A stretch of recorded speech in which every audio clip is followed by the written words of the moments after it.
మెడ్ plus లో అదే medicine అదే క్వాలిటీ, మార్కెటింగ్ డిస్ట్రిబ్యూషన్ ఇంకోటి అంటూ వీళ్ళకి అదనపు ఛార్జీలు ఉండవు. అందువల్లే 50 to 80% డిస్కౌంట్ లో మనకు అందిస్తున్నారు.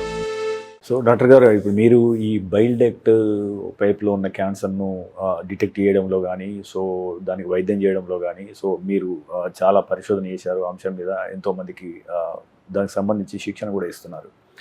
సో దాని గురించి వివరించండి. అసలు బైల్ డక్ట్లో క్యాన్సర్ ఎందుకు రూపాంతరం చెందుతుంది, దాని ప్రారంభ సంకేతాలు ఏమైనా తెలుసుకోవచ్చా, ఇప్పుడు అటువంటి క్యాన్సర్ వచ్చిన వాళ్ళకు ఎటువంటి చికిత్స అందుబాటులో ఉంది? సో బైల్ డక్ట్ క్యాన్సర్స్ అది second most common cancers in liver.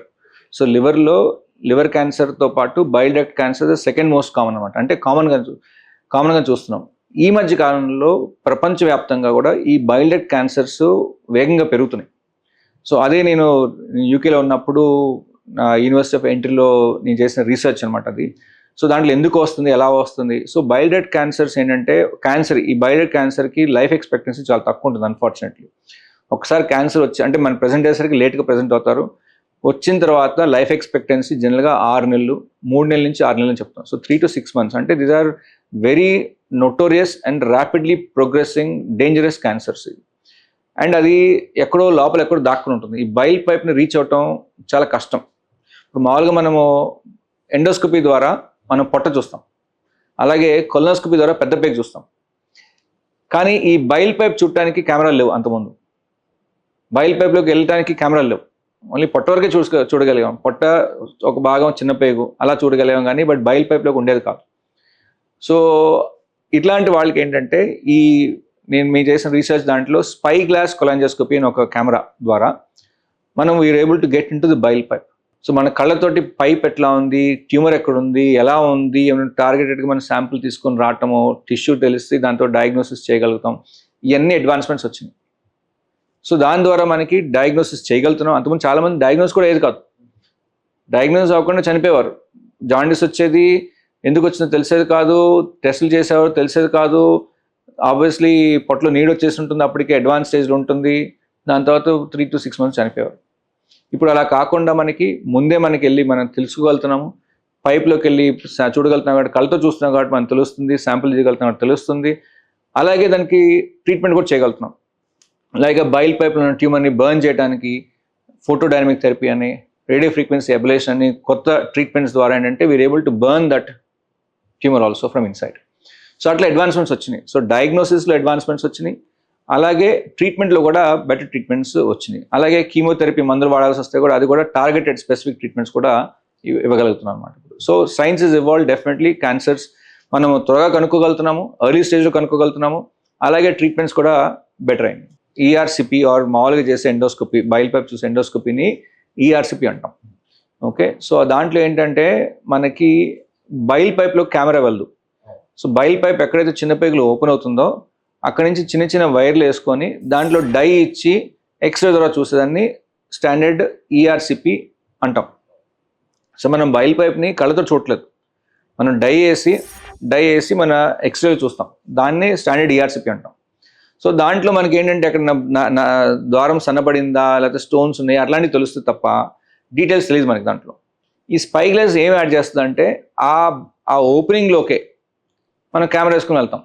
So literally మనం కళ్ళతో చూస్తాం. ఏదైతే మనం డై వేసి ఇక్కడ ఉండొచ్చు ఉండకపోవచ్చు అని మనకి అనుమానాలు ఉంటాయి చూసారా, అలాంటి దానికి మనం కెమెరా వేస్తే కనుక మనకి క్లియర్గా మనకి ఎక్కడ బ్లాకేజ్ ఉంది, ఏం టైప్ ఆఫ్ బ్లాకేజ్ ఉంది, క్యాన్సరా, నాన్ క్యాన్సరసా, లేకపోతే ఇంకేమైనా గడ్డలు ఉన్నాయా, స్టోన్స్ ఉన్నాయా అన్నీ తెలుస్తుంది అనమాట. That is what spy glasses advantage దాంట్లో యాజ్ చేంజ్ ది పారాడైమ్.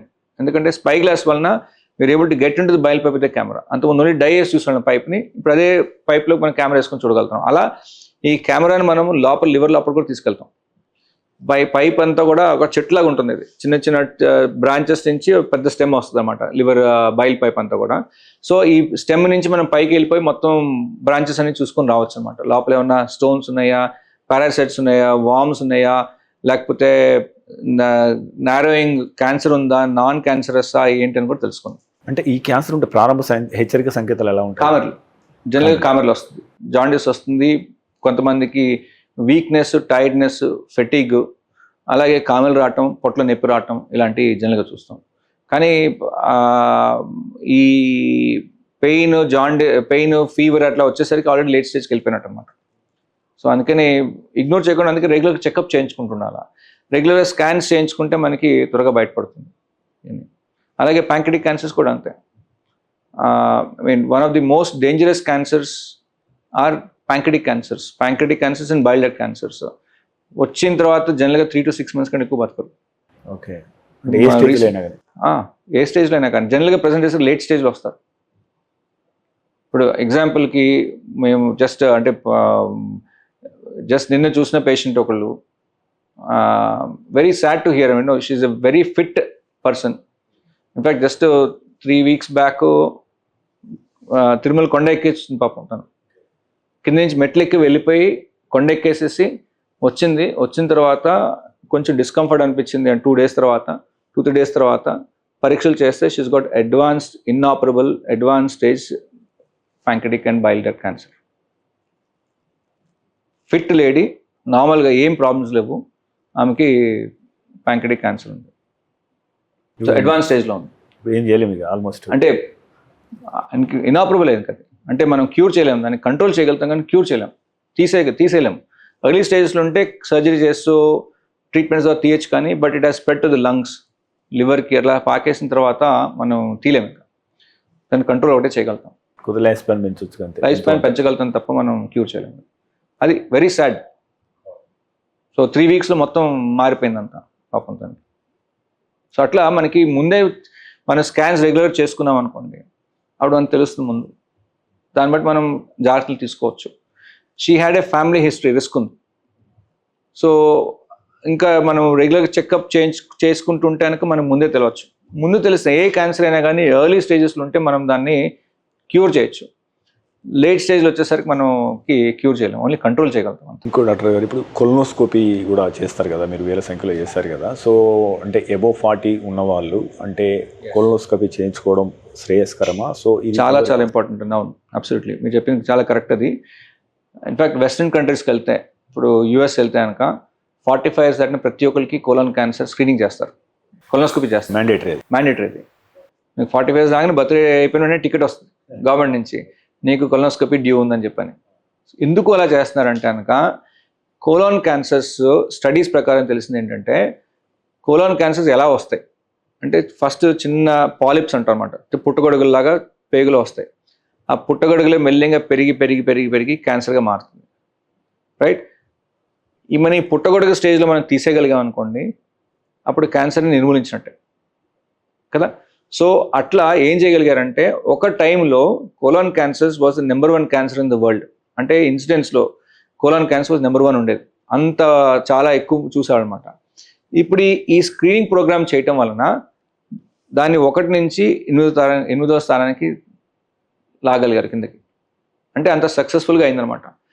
అంటే 100 మంది కొలనోస్కోపీలు చేస్తే దాంట్లో 10 మందికి పాలిప్స్ కనిపిస్తున్నాయి. ఈ పాలిప్స్ కానీ తీసేస్తే కనుక ఈ 10 మంది క్యాన్సర్కి వెళ్ళకుండా ఆపగలిగాం కదా మళ్ళీ. సో అలా చాలా మందికి మనకి కోలాన్ క్యాన్సర్ రాకుండా తగ్గించగలిగాం. అది అందుకనే వెస్ట్రన్ కంట్రీస్లో స్టాండర్డ్ అయిపోయింది అనమాట అంతా. మనకి ఎట్లయితే కనుక ఫీమేల్స్కి మ్యామోగ్రామ్ చేస్తారో, అట్లాగే ప్రాస్టేట్కి స్పెసిఫిక్ యాంటీజెన్ బ్లడ్ టెస్ట్ చేస్తారు, స్క్రీనింగ్ ప్రోగ్రామ్స్ ఉన్నాయో, అట్లాగే colon cancer screening programme has become a standard programme.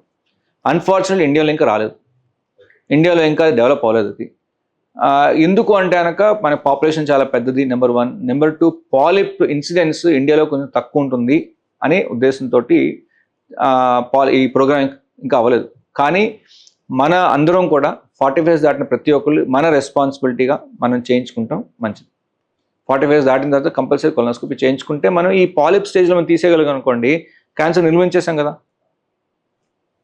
అది మనకి చేతిలో ఉన్నప్పుడు చేసుకుంటే మనకి problem. And colonoscopy is a very safe procedure కాకపోతే ప్రపంచంలో వెస్ట్రన్ కంట్రీస్లో అంతమందికి మ్యాండేటరీగా ఎందుకు చేస్తారు అసలు? అండ్ ఫస్ట్ మీరు నేర్చుకునేది మెడిసిన్లో హాని చేయకూడదని. వాళ్ళకి కొలనోస్కోపీ చేసి వాళ్ళకి హాని చేస్తే కనుక ప్రోగ్రామే నడవదు.